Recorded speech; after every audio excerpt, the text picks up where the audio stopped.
आज की तारीख में $1 परचेज़ करने के लिए आपको 76 रुपये देने पड़ते हैं। इसके अलावा €1 84.03 रुपीज़ के बराबर है। पाकिस्तानी रुपए की बात करें तो ₹1 में आप 2.43 पाकिस्तानी रुपीज़ परचेज़ कर सकते हैं। एक करेंसी से दूसरी करेंसी में कन्वर्ट करने के लिए जो प्राइस हम चुकाते हैं उसी को करेंसी एक्सचेंज रेट कहा जाता है। So welcome to evil classmate, और आज हम एक्सप्लोर करने के लिए जा रहे हैं एक मिस्टीरियस और interesting topic, currency exchange rate.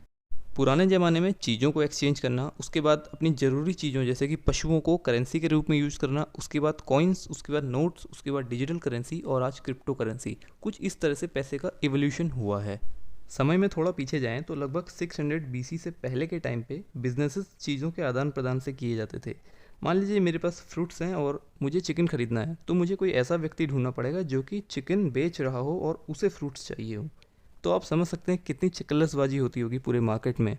एक इंटरेस्टिंग बात है कि कई बार लोग एक दूसरे की भाषा नहीं जानते थे, तो लोग उस समय पे चुपचाप ट्रेड किया करते थे। इस टाइप के ट्रेड को कहा जाता था साइलेंट ट्रेड। एक स्टैंडर्ड करेंसी यूज करने की चाहत हमें 650 BC में कॉइन एज की तरफ ले आई।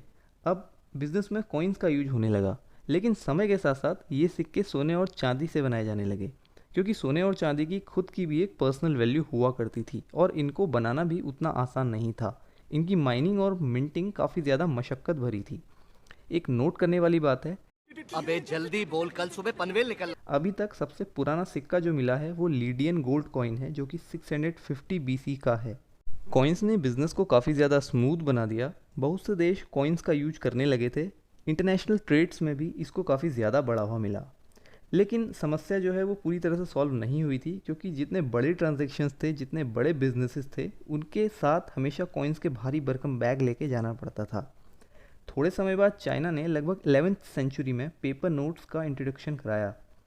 पेपर नोट्स की थ्योरी ये थी कि उनकी खुद की कोई पर्सनल वैल्यू नहीं होगी, लेकिन आप उसे बैंक में ले जाएं तो उसकी क्वांटिटी के बराबर आप कॉइन्स लेके जा सकते थे। पैसा ही पैसा होगा। मतलब दरअसल जो मेन वैल्यू थी वो गोल्ड की ही थी। अपने देश में अब आप सिक्कों का बैग लेकर घूमने की कोई ज़रूरत नहीं थी, बल्कि आप पेपर नोट लेकर कहीं भी जा सकते थे, वहाँ से एक्सचेंज करा के, या फिर दुकानदार डायरेक्ट उसको एक्सेप्ट कर लिया करते थे। 17th सेंचुरी में ग्लोबलाइजेशन भी काफ़ी ज़्यादा बढ़ा। इससे डोमेस्टिक बिजनेस काफ़ी ज़्यादा स्मूथ हो गया, कम खर्चीला हो गया।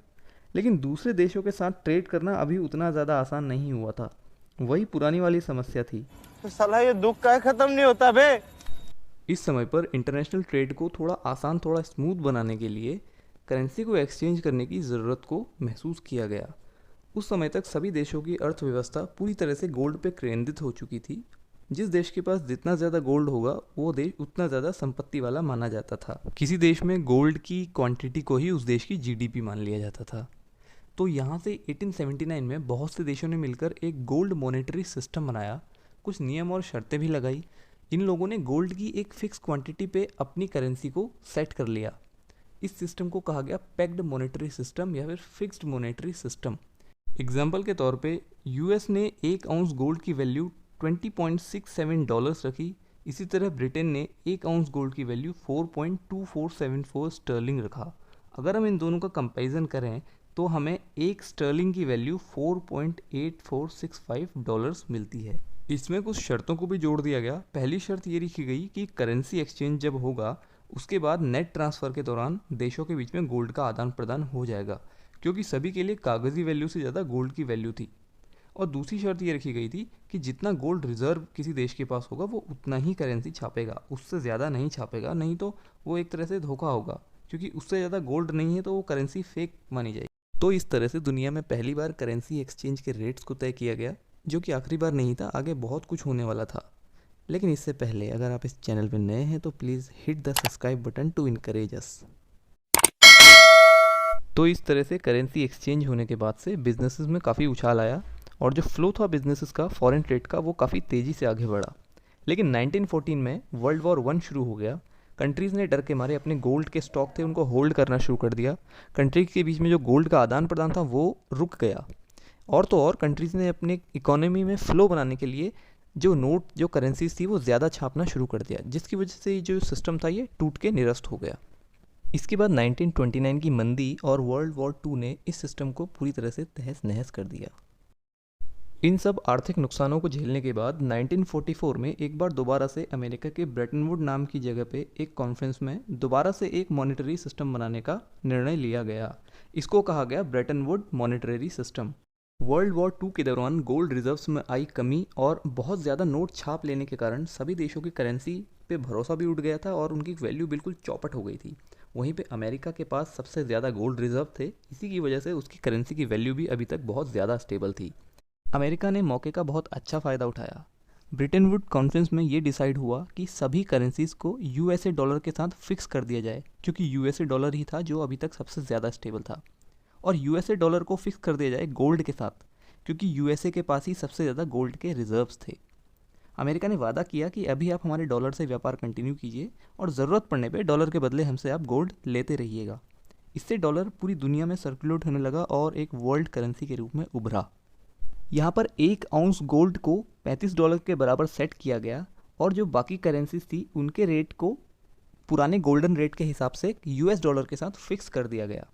डॉलर की मांग पूरे वर्ल्ड वाइड बढ़ गई, जिससे कि डॉलर्स ने अच्छा खासा ग्रोथ किया। लेकिन 1960s में आते आते अमेरिका में भी कुछ प्रॉब्लम्स हो गई थी, इंटरनल इश्यूज थे, इंटरनल खर्चे थे। इसके अलावा अमेरिका और वियतनाम का जो वॉर था उसमें अमेरिका का काफ़ी ज़्यादा खर्चा हो गया था। तो हुआ ये कि अमेरिका ने भी अपने देश में काफ़ी ज़्यादा करेंसी छापना शुरू कर दिया। तो इससे हुआ ये कि डॉलर्स की सप्लाई मार्केट में बहुत ज़्यादा बढ़ गई। पहले की तुलना में डिमांड थोड़ी कम हो गई थी, क्योंकि बाकी करेंसीज भी ग्रोथ करने लगी थी, तो उनकी डिमांड भी मार्केट में धीरे धीरे बढ़ रही थी। इससे डॉलर्स की वैल्यू में कमी आने का खतरा होने लगा और सभी कंट्रीज़ ने धीरे धीरे अपने डॉलर्स बेच के अमेरिका से गोल्ड लेना शुरू कर दिया। ये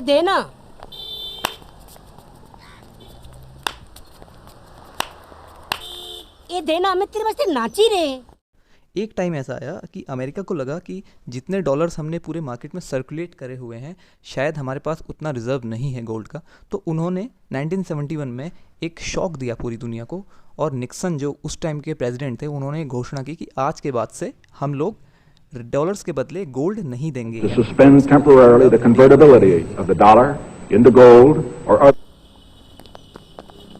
मैं भी नाचा, मेरे को दो। तो इसे निक्सन शॉक भी कहा जाता है हिस्ट्री में। इसके बाद से जो करेंसी सिस्टम था वो पूरी तरह से चेंज हो गया था। अभी तक हो ये रहा था कि सभी करेंसीज की वैल्यू डॉलर्स पे डिपेंड करती थी और डॉलर्स की वैल्यू जो थी वो गोल्ड की रिजर्व पे डिपेंड करती थी। लेकिन अमेरिका ने गोल्ड के रिजर्व को हटा दिया, तो अब से सभी करेंसीज एक दूसरे की वैल्यू पे फ्लोट करने लगी।